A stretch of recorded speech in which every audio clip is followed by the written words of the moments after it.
este vídeo se presenta la solución al problema 34 del tema 3 de la asignatura Redes de Comunicaciones. Se trata de un problema de desbordamiento, en el cual nos dicen que tenemos tres centrales locales unidas a través de una central tándem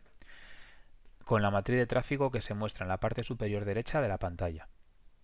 El operador decide establecer además un enlace directo entre las centrales A y B debido al alto tráfico que soportan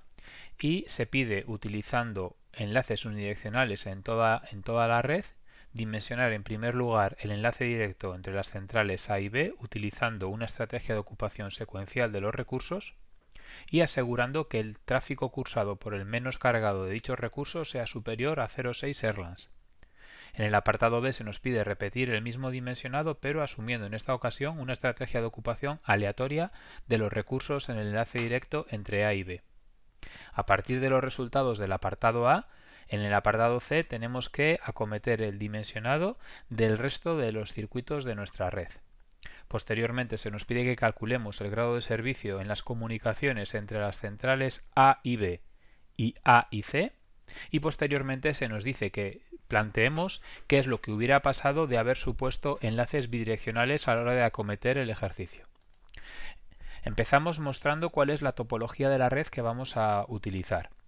Se plantean en la pantalla las tres centrales locales A, B y C y la central tándem que va a ser la que les va a unir con las rutas finales, en las cuales el criterio de dimensionado es que la probabilidad de bloqueo sea inferior al 1%, tal y como se muestra en la pantalla. Contamos además con un enlace directo entre las centrales A y B debido al elevado tráfico que soportan y en el cual el criterio de diseño va a ser que el tráfico cursado por el menos cargado de los recursos tiene que ser superior a 0,6 Erlans, o lo que es lo mismo, que la probabilidad de que uno de los circuitos, en este caso el menos cargado de este sistema, esté ocupado sea superior al 60%. Evidentemente eso va a tener como consecuencia que la probabilidad de bloqueo pueda ser elevada y por lo tanto para que las llamadas no se pierdan tendremos que desbordar tráfico y desbordaremos tráfico a las rutas finales tal y como se muestra en la pantalla. Empezamos ya con el primero de los apartados, el apartado A, en el cual tenemos que calcular cuántos circuitos utilizaríamos en el enlace directo entre A y B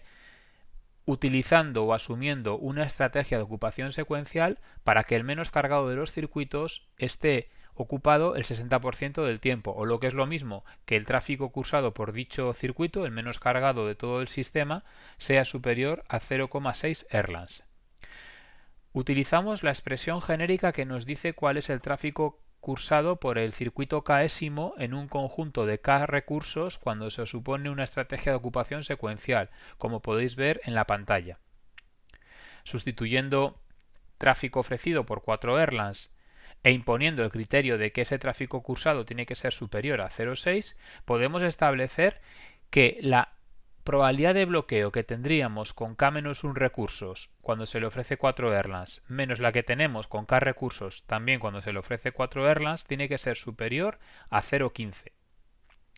Llamamos alfa a la probabilidad de bloqueo que habría en el sistema con un recurso menos y beta a la probabilidad de bloqueo que tendríamos con los k recursos, que va a ser lo que queremos calcular. Evidentemente, como podemos comprobar, no es posible sustituir el valor de k. Por lo tanto, para resolver esta ecuación lo que vamos a ir haciendo es ir dando valores al valor de k hasta que el criterio de diseño no se cumpla. De manera que vamos a seleccionar aquel valor de k que cumpla el requisito de diseño, pero que a su vez minimice la probabilidad de bloqueo de todo el sistema. Empezamos dando el valor de k igual a 1. Cuando k es igual a 1, evidentemente la probabilidad de bloqueo con un recurso menos es 1, porque tendríamos 0 recursos y todas las llamadas se perderían. Y cuando k es igual a 1, la probabilidad de bloqueo que tenemos con un recurso la podemos obtener utilizando la tabla de Erlang-B, que la tenéis en la pantalla. En este caso es 0,8 y la diferencia de alfa y beta es 0,2, que como vemos cumple el criterio de diseño ya que es superior a 0,15. Damos el siguiente valor, k igual a 2, y encontramos el valor de alfa, que en este caso sería 0,8, el valor de beta, que sería 0,615. La diferencia sigue cumpliendo, como vemos, el criterio de diseño. pasamos a dar el valor k igual a 3, sustituimos los valores de alfa y de beta y volvemos a comprobar que el criterio de diseño se sigue cumpliendo. En este caso es 0,165. Sin embargo, cuando damos el siguiente valor, k igual a 4, y sustituimos o encontramos en la tabla de Erlang B los valores de alfa y de beta, vemos que la diferencia ya no cumple el criterio de diseño. Es inferior a 0,15. Por lo tanto, si pusiéramos 4 circuitos en el enlace directo entre A y B, el menos cargado de los circuitos iba a cursar un tráfico inferior a 0,6 Erlangs, con lo cual no cumple ese criterio de dimensionado que se nos había dado en el enunciado. Tendríamos que elegir, por tanto, entre k igual a 1, k igual a 2 y k igual a 3. En cualquiera de estos se cumple el criterio de diseño. De ellos vamos a quedarnos con la opción que minimice la probabilidad de bloqueo. La probabilidad de bloqueo del sistema será menor cuantos más recursos ponga, lo cual es evidente. Por lo tanto, de todas estas opciones que sí que son válidas porque cumplen el criterio de diseño, nos quedaremos con la opción de k igual a 3. Con lo cual, la probabilidad de bloqueo del circuito directo entre A y B vemos que va a ser de 0,451. En el apartado B se nos pide repetir el mismo dimensionado, pero asumiendo en esta ocasión una ocupación aleatoria de los recursos. Cuando utilizamos una ocupación aleatoria de los recursos, el tráfico cursado por todos los circuitos del sistema, del enlace, es el mismo y se puede calcular con la expresión que tenéis en la pantalla. Sería el tráfico cursado total dividido entre el número de recursos. Volvemos a encontrarnos con una expresión matemática en la cual no podemos despejar el valor de k directamente y no nos queda más remedio que ir dando valores a k hasta que la condición deje de cumplirse. De nuevo seguiremos la misma estrategia que antes. En el momento en que se deje de cumplir, nos quedaremos con el valor de k que, cumpliendo el criterio de diseño, nos minimice la probabilidad de bloqueo de nuestro sistema. Vamos dando valores al valor de k y vamos sustituyendo en esa expresión que al final, llamando alfa a la probabilidad de bloqueo que tenemos con k recursos y un tráfico ofrecido 4, nos queda que 1 menos alfa partido de k, siendo k el número de recursos, tiene que ser igual o superior a 0,15. Empezamos con k igual a 1, vemos que se cumple el criterio de diseño, pasamos a k igual a 2, se sigue cumpliendo el criterio de diseño, con k igual a 3 vuelve a cumplirse el criterio de diseño, con k igual a 4 también se cumple nuevamente, con k igual a 5 se sigue cumpliendo, es decir, si ponemos 5 recursos se sigue cumpliendo el criterio de diseño, y ya si pasamos a k igual a 6 vemos que el criterio de diseño deja de cumplirse. Con k igual a 6 el tráfico cursado por todos los circuitos, que en este caso es igual al ser una ocupación aleatoria, sería inferior a 0,6 Erlangs. Por lo tanto, tenemos 5 valores de k que nos permiten cumplir el criterio de diseño. De los 5 valores de k, escojo aquel que minimiza la probabilidad de bloqueo, que en este caso es k igual a 5. Por lo tanto, el enlace directo entre las centrales A y B, cuando utilizamos una estrategia de ocupación aleatoria, el número de circuitos que tendríamos que poner para garantizar que el tráfico cursado por cualquiera de ellos fuera superior a 0,6 Erlangs es 5 circuitos. En el enunciado se nos dice que lo que tenemos que hacer es utilizar el criterio de diseño que hemos encontrado en el apartado A, es decir, 3 circuitos, para dimensionar el resto de enlaces de nuestra red. Vamos a mantener el sistema que se muestra en la parte derecha de la pantalla, donde tenéis el enlace actual que vamos a dimensionar destacado en azul, los tráficos de nuestra matriz de tráfico que afectan a dicho enlace, y en la parte superior también derecha de la pantalla vamos a ir registrando el diseño que vayamos haciendo. Vamos a ir poniendo el tráfico ofrecido en todos los enlaces, vamos a ir viendo cuántos circuitos vamos a necesitar y finalmente calcularemos cuál es la probabilidad de bloqueo definitiva de dichos circuitos. Empezamos por el enlace entre A y B, lógicamente no tenemos que hacer nada porque ya lo hemos resuelto en el apartado A, veíamos que íbamos a necesitar 3 circuitos y que la probabilidad de bloqueo iba a ser de 0,451. Por lo tanto, registramos dicha información en la tabla que tenéis en la parte derecha de la pantalla. Pasamos al circuito entre B y A, son circuitos unidireccionales, por lo tanto tendré un circuito entre A y B y otro un enlace entre A y B y otro entre B y A. Pasamos al enlace entre B y A, como tenemos el mismo tráfico que entre A y B, simplemente por simetría de resultados, vamos a seguir utilizando 3 recursos y la probabilidad de bloqueo será en este caso la misma que antes, es decir, 0,451. Esa información la llevamos a la tabla. Empezamos ya por el primero de los circuitos de las rutas finales que vamos a dimensionar. En este caso va a ser el enlace entre la central A y la central tándem, el enlace AT. En el enlace AT lo primero que tenemos que ver es cuál es el tráfico que se ofrece, y ese tráfico ofrecido al enlace AT será el tráfico que va desde la central A a la central C, porque sí o sí tiene que atravesar el enlace entre A y T, y luego tendremos que tener en cuenta el tráfico que yendo de A a B haya sido desbordado por el enlace directo AB. Simplemente lo que tenemos que hacer es sustituir esa haya sido desbordado por la probabilidad de que eso ocurra, que es la probabilidad de bloqueo del enlace AB, y sustituyendo los valores por los que tenemos en las matrices de tráfico y en el diseño que llevamos registrando en la tabla correspondiente, podemos encontrar, como veis en la pantalla, que el tráfico ofrecido al enlace entre A y T es de 3,8 Erlands. Por lo tanto, para poder dimensionar el número de circuitos que necesito, utilizaré las tablas de Erlambé. Me sitúo en la fila de 3,8 Erlands y voy recorriéndola de izquierda a derecha hasta que encuentre un valor inferior al 1%, que es el criterio de diseño. En este caso vemos que necesitaré 10 circuitos y que la probabilidad de bloqueo será de 0,004. Llevamos esa información a la tabla y pasamos a dimensionar el siguiente enlace de las rutas finales. En este caso vamos a trabajar con el enlace entre B y T. El enlace entre B y T tendrá como tráfico ofrecido todo el tráfico que va desde B hacia C, porque no tiene otra ruta posible que ir primero por el enlace entre B y T, y además tendremos que tener en cuenta el tráfico que yendo de B a A haya sido desbordado por el enlace directo entre B y A. Vemos que cuando sustituimos esa descripción textual por los valores correspondientes que tenemos en la matriz de tráfico y en la tabla que estamos construyendo con todo el dimensionado de la red, que el tráfico ofrecido en dicho enlace BT son de 2,8 Erlands. Por lo tanto, utilizando de nuevo la tabla de Erlambé, vemos que para conseguir una probabilidad de bloqueo inferior al 1% necesitaré utilizar 8 recursos, 8 circuitos, y que la probabilidad de bloqueo del enlace BT finalmente resulta ser de 0,006. El siguiente circuito que dimensionaremos sería el circuito que va entre C y T. En este caso, el tráfico que se ofrece al enlace entre C y T es el tráfico que iría de la central C a la central A y de la central C a la central B, porque todo ese tráfico tiene que pasar obligatoriamente por el enlace entre C y T, ya que no hay ninguna ruta alternativa en este caso. Lo que sucede es que entre C y A, dato del problema, dato de la matriz de tráfico, no tenemos ningún tipo de tráfico y por lo tanto todo el tráfico ofrecido son los 3 Erlands que van desde C hasta B.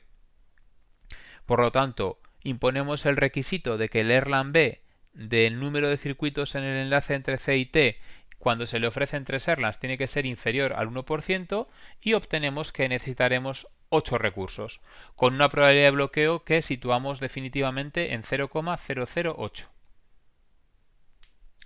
Pasamos ahora a dimensionar el tráfico, a dimensionar el enlace entre las centrales T y A.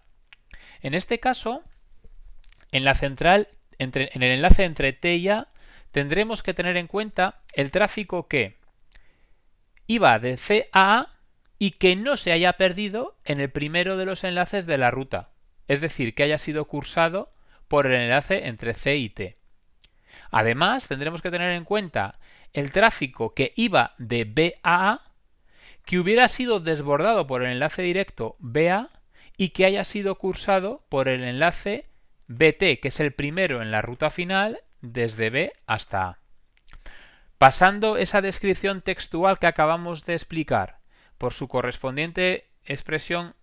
numérica y cambiando los parámetros por los valores que tenemos tanto en la matriz de tráfico como en la tabla en la que estamos registrando todos los datos de nuestro dimensionado, podemos obtener que el tráfico ofrecido al enlace entre T y A es aproximadamente de 1,8 Erlands. Por lo tanto, utilizando la tabla de Erlang B, podemos ver que para garantizar una probabilidad de bloqueo inferior al 1%, necesitaré utilizar 6 recursos que me permite garantizar una probabilidad de pérdida de 0,008 en el enlace entre T y A. Pasamos al enlace entre T y B. En este caso, el tráfico que se ofrece al enlace entre T y B será tráfico que va de C a B y que no se haya perdido o que haya sido cursado por el primero de los enlaces de la ruta, en este caso el enlace CT, más el tráfico que yendo de A a B haya sido desbordado inicialmente por el enlace directo a B y cursado por el enlace entre A y T. De nuevo, cambiando esta expresión textual por su expresión matemática y sustituyendo los parámetros por sus valores respectivos que tenemos tanto en la matriz de tráfico como en la tabla, podemos llegar a ver que el tráfico ofrecido al enlace entre T y B es aproximadamente de 4,77 Erlands. Por lo tanto, como las tablas de Erlang-B las tenemos discretizadas, vamos a utilizar que el Erlang-B del número de recursos que necesito en el enlace entre T y B cuando se le ofrece un tráfico de 4,8 Erlands tiene que ser inferior al 1%. Y vemos que para eso necesitaré utilizar 11 circuitos en el enlace entre T y B, obteniendo una probabilidad de bloqueo definitiva de 0,006. Solo queda ya el último de los circuitos, el que va de la central tándem a la central C. En este caso, el tráfico que se ofrece al circuito TC es el tráfico que va de A a C y que haya sido cursado por el enlace inicial de la ruta entre A y T, y el tráfico que va de B a C y que haya sido cursado por el enlace inicial de la ruta entre B y T. Seguimos el mismo proceso, cambiamos la expresión textual por una expresión matemática y utilizamos los valores que tengo registrados de los pasos previos para encontrar que el tráfico ofrecido es de 2,99 Erlands. Por lo tanto, impongo que el Erlang-B del número de recursos necesario en el enlace TC cuando se le ofrecen 3 Erlands tiene que ser inferior al 1% y veo que necesitaré utilizar 8 circuitos. Esos 8 circuitos me garantizan que la probabilidad de bloqueo en este enlace está por debajo del 1%, criterio de diseño, y se sitúan en concreto en 0,008. Con lo cual doy por concluido el diseño de todos los enlaces que forman parte de la red. El siguiente apartado nos decía que calculáramos cuál era el grado de servicio en las comunicaciones que van de la central A a la central B. En este caso, lo que vamos a hacer para calcular el grado de servicio es calcular cuál es el tráfico cursado entre A y B y dividirle entre el tráfico ofrecido total. Por lo tanto, el tráfico que se cursa entre A y B es el tráfico que va entre A y B y que se cursa por el enlace directo. O el tráfico que va de A a B que se desborda por el enlace directo y que se cursa por el primero de los enlaces en la ruta final entre A y T y que se cursa por el enlace que va de T a B. Es decir, tenemos dos alternativas para cursar tráfico entre A y B, que lo curse el enlace directo o que lo desborde el enlace directo y que sea cursado por los dos enlaces que forman parte de la ruta final. Pasando esa expresión textual a una expresión matemática, y dividiendo posteriormente por el tráfico ofrecido entre A y B, por lo cual desaparece de la expresión, vemos que el grado de servicio entre las centrales A y B viene dado por la expresión que tenéis en el último bullet de la pantalla. 1 menos la probabilidad de bloqueo del enlace directo AB más la probabilidad de bloqueo del enlace directo AB multiplicado por 1 menos la probabilidad de bloqueo del enlace AT por 1 menos la probabilidad de bloqueo del enlace entre T y B. Sustituyendo esas probabilidades de bloqueo por las que tenemos registradas en la tabla, vemos que el grado de servicio en las comunicaciones entre las centrales A y B se sitúa en torno al 99,54%. Es decir, solo se perderían 6 llamadas de cada 10.000. En el caso de las comunicaciones entre A y C, también se nos pide calcular el grado de servicio. Vamos a seguir el mismo procedimiento. Calcularemos cuál es el tráfico que se cursa de todo el que hay entre A y C. Y en este caso, como no hay rutas alternativas, el tráfico cursado entre A y C es el tráfico que va de A a C, que se cursa por el enlace entre A y T y que se cursa por el enlace entre T y C. Es decir, no se pierde ni en el primer enlace de la ruta ni en el segundo enlace de la ruta. Por lo tanto, vemos que ese grado de servicio es el producto de 1 menos PBAT por 1 menos PBTC, y sustituyendo esas probabilidades de bloqueo por las que tenemos registradas en la tabla, vemos que el grado de servicio en las comunicaciones entre A y C se sitúa en el 98,8%. ¿Qué pasa con el último de los apartados? No hace falta hacer ningún cálculo, se nos dice que qué pasaría con los enlaces bidireccionales. ¿Qué pasaría si nosotros, en vez de haber utilizado enlaces unidireccionales, hubiéramos utilizado enlaces bidireccionales para hacer el dimensionado? Básicamente, lo único que tenemos que decir en este caso es que a la hora de